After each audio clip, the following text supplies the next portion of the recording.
Hello, and welcome to the Rowing Network. My name is Eamon Glavin. I'm here in Barcelona, home of the 37th America's Cup. Today is the first day of the U.S. selection camp. So we've had our winter speed order results, and now we know who's invited to selection camp and who didn't go to selection camp because they want to go for trials boats. Let's get into it. 67 invited and accepted athletes, 6 coxswains. Now, either boat can have whatever gender, it doesn't really matter, but there are 3 men and 3 women. Notably, there were many invites sent and declined, especially in the men's and women's sculling events. So we had Soren, Ben, Finn, and Sam notably do well in the men's singles and then decline because probably going to want to go for trials boats. The top 3 from each event at winter speed order got automatic invites to selection camp, but most of the time all of the A final was invited if they had not been on the world's team before. So last Olympic cycle we had a very different trials process. At trials 1 we had the men's and women's singles, men's double, and men's and women's lightweight doubles, which were all qualifying either for the Olympics, just the women's singles, or to go to FOQR. Then we had trials 2 a month and change later for the women's double, men's quad, and men's pair. And then we had the actual selection camps, and then trials 3, which was just the women's pair.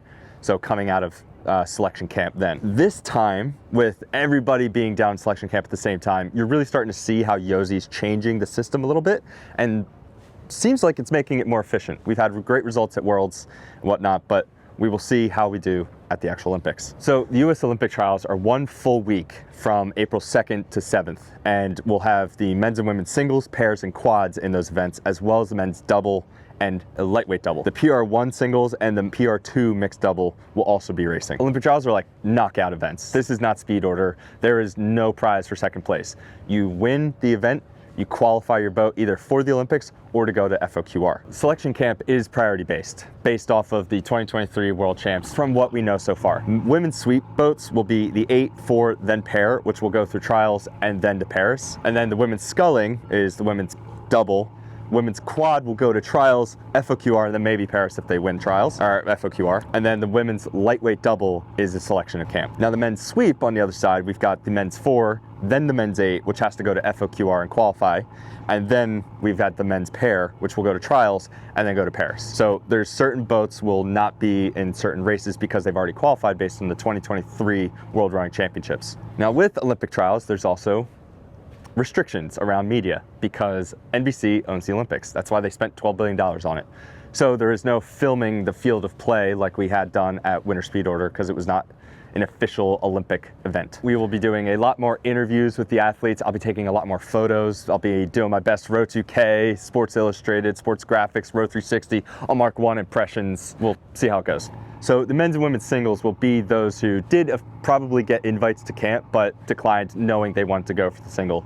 So in the women's single we'll probably have Kara Kohler and Maggie Fellows. So Maggie won winter speed order. We'll see how those two stack up against each other. Now for the men's single, Finn Putnam got invited to selection camp. He was in the 2021 men's quad and then didn't make it through FOQR.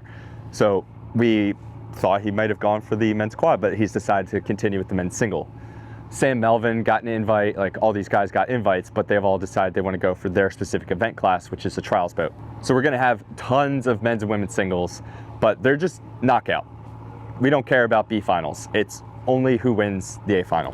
When it comes to the men's double, obviously the top 2 men's scullers are Soren Kozik and Ben Davidson, and we'll see if their double goes on, officially wins trials, which they're slated to win that, and then goes to FOQR and qualifies the boat. They have to get top 2. So it's going to be a pretty tough race, but I'm excited for them. Now those boats are probably going to get funded. There's a whole bit about funding for if you go through trials and then FOQR and you qualify, you'll get reimbursed. But if not, it's on you. The men's lightweight double already has a single entry, but there will be a bunch because I know a bunch of guys like Jasper Liu and Timmy are training down at the Texas Rowing Center. Sam Melvin and Cooper Tuckerman look like they're going to be in a double against Zach and Jimmy. So there's a lot of people training all throughout, knowing that trials was the only way to go through, and they had no interest in racing at winter speed order because all they have to do is just go to trials. Now for the men's and women's pairs, it's pretty interesting because there's a lot of people who didn't get invites to selection camp, which means they're either waiting for someone to drop from selection camp or looking for another pair partner if they didn't do well enough. And now there are going to be people kind of waiting around, and we'll get a bunch of entries last second to see who is going to April trials. Now for the quads, those are camp boats, but they still have to go through trials, which means there are going to be other clubs and teams that are going to put together, possibly it looks like, I'm seeing on Strava and rumors mills flying around of potentially a CRC, Penn AC men's quads going up against the selection camp boats. And then I've seen some women's quads get like kind of put together. So it'll be interesting.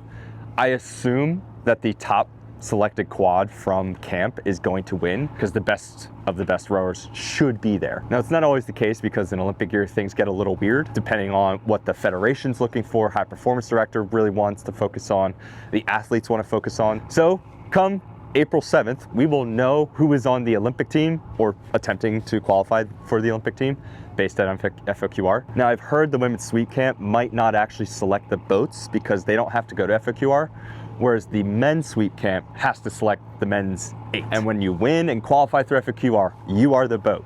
You cannot just like go put another rower in. It has to be the people who qualified, which is why it gets a little complicated having not qualified last year, which is tough. So after trials, we'll essentially know the entire Olympic team. We'll have every single boat class selected, and we will know if people have their dreams realized or crushed, which also means that there will be plans made afterwards. Now, the senior worlds is really just all the lightweight events that are non-Olympic events. Singles, pairs, and quads. So as the sun sets on this first day of Olympic selection camp while I am here in Barcelona, we will be covering the Olympic trials, Heineken Regatta, going to FOQR and covering that, and there's a ton of events that are happening. We've got New Zealand setting their lineups for FOQR. The Danish women's 8's going to be going. We'll have para events for the first time. It's going to be really exciting. All right, thanks for watching. Hope you've enjoyed. See ya.